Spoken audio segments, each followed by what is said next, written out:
राधा वल्लभ श्री हरिवंश। तो आज की वीडियो में जानेंगे निर्जला एकादशी व्रत, जिसको हम भीमसेन एकादशी के नाम से भी जानते हैं। व्रत के क्या क्या नियम होते हैं और निर्जला एकादशी के दिन हम क्या क्या दान कर सकते हैं।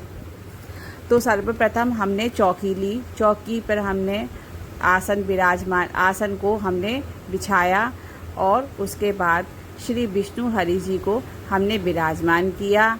उसके पश्चात हमने आचमन किया, पुष्प उनके चरणों में समर्पित किए और हमने जो हमारे पास किताब है उसमें भी हमने पुष्प समर्पित किए। फिर उसके बाद हमने रोली का तिलक किया और जितने भी हमारे देवी देवता हैं प्रतिमा में उनको हमने चंदन का तिलक लगाया और रोली का भी तिलक लगाया। उसके बाद हम जनेऊ उनको धारण कराएंगे, तो हमने जनेऊ को समर्पित किया। जनेऊ समर्पित करने के बाद हमारे पास जो मूली है उसको हम वस्त्र स्वरूप में श्री हरि जी के प्रतिमा पर समर्पित करेंगे और जो हमारे पास मूली है वो हम जो किताब है उसको हम समर्पित करेंगे। फिर तुलसा जी के दल को हमने श्री विष्णु जी के पास समर्पित किए, क्योंकि जो तुलसा जी हैं वो श्री विष्णु हरि जी की सबसे प्रिय हैं, इसीलिए हमने तुलसा जी को उनके चरणों में समर्पित किया। फिर हमने सुराही ली, सुराही पर हम आचमन कर लेंगे। आचमन करने के बाद रोली का हम तिलक लगाएंगे और हमने रोली का भी तिलक लगाया, चंदन का भी तिलक लगाया और उसके बाद जो रोली है उसको हम सुराही के कंठ पर लगाएंगे।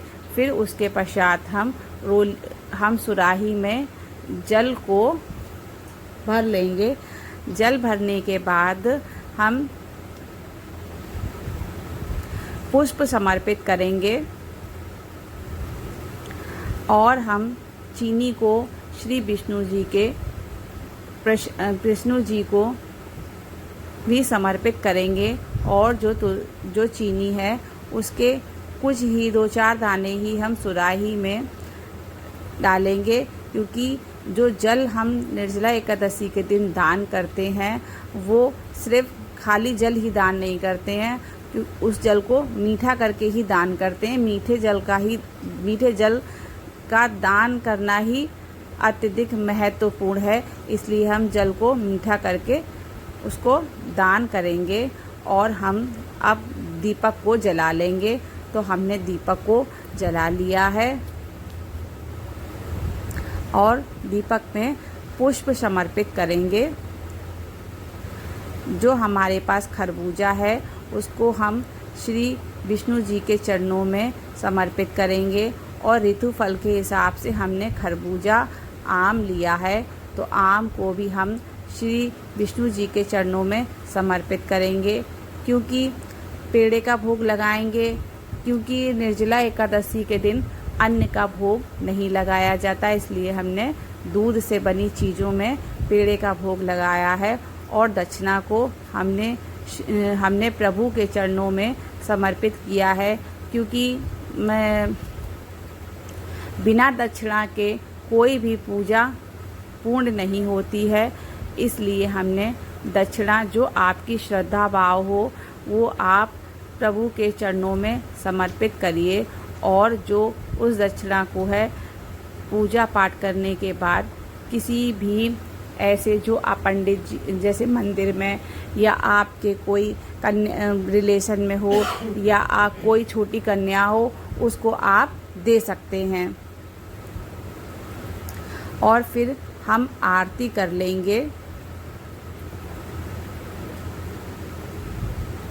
आरती कुंज बिहारी की, श्री गिरधर कृष्ण मुरारी की। आरती कुंज बिहारी की, श्री गिरधर कृष्ण मुरारी की। गले में बैजंती माला।